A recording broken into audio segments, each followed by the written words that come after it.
नमस्कार, पाहुयात महत्त्वाची बातमी। इंदिरानगर सांगली येथील पाण्याची पाईपलाईन व्यवस्थित बसवून देण्याची व्यवस्था करा, अन्यथा वंचित बहुजन आघाडी सांगली महानगरपालिकेला सांडपाण्याने अभिषेक घालेल।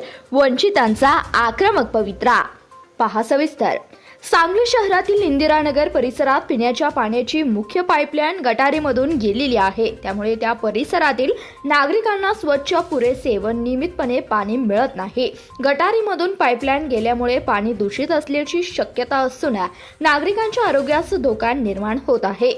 सदर भागात पाण्याचा दाब कमी असून अनेक वेळा पाणी अत्यंत कमी प्रमाणात येतं, त्यामुळे नागरिकांना मोठ्या अडचणीचा सामना करावा लागतोय। महानगरपालिकेने घर तिथे शौचालय, घर तिथे नळ कनेक्शन ही महानगरपालिकेने घोषणा फक्त कागदावरच राहिली आहे। तरी आपणास विनंती आहे की संबंधित अधिकाऱ्यांना तात्काळ पाहणी करण्याचा आदेश द्यावेत व गटारीमधून गेलेली पाईपलाईन सुरक्षित ठिकाणी हलवून नागरिकांना स्वच्छ व मुबलक पाणी पुरवठा करण्यात यावा।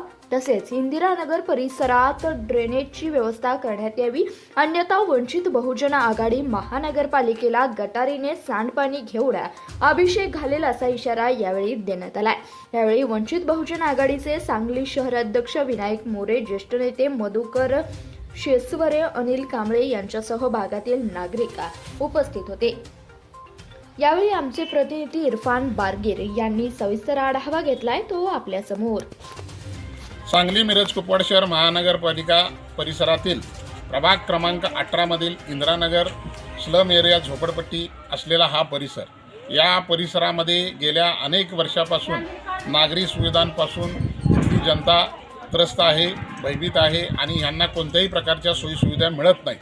आता ह्या इंदिरानगर परिसरामध्ये आम्ही भेट दिल्यानंतर आम्हाला असं लक्षात आलं की या ठिकाणी गटरीची सोय आहे, पण गटरीमधलं सांडपाणी जाण्याची सोय नाही आणि या परिसरामध्ये पाणी कनेक्शनचं पाईप आहे ती सुद्धा गटरीमधूनच आहे, पण पिण्याचं पाणी आणि गटरीचं पाणी एकत्र आलं तर येणाऱ्या या वस्तीतील लोकांना ते पाणी पिल्यानंतर आजाराची शक्यता नाकारता येत नाही आणि त्या गटरीमध्ये लहान मुलं वगैरे खेळत असताना ती लहान मुलं जर त्या गटरीमध्ये जाऊन मृत्यू होण्याची दाट शक्यता आहे। तरी महापालिकेला वंचित बहुजन आघाडीच्या वतीने मी आवाहन करतोय की या लवकरात लवकर या इंदिरानगर परिसरातील समस्या सोडवण्यात याव्या, अन्यथा या गटरीतीलच पाणी तुमच्या महानगरपालिकेला आम्ही घेऊन अभिषेक घातल्याशिवाय राहणार नाही।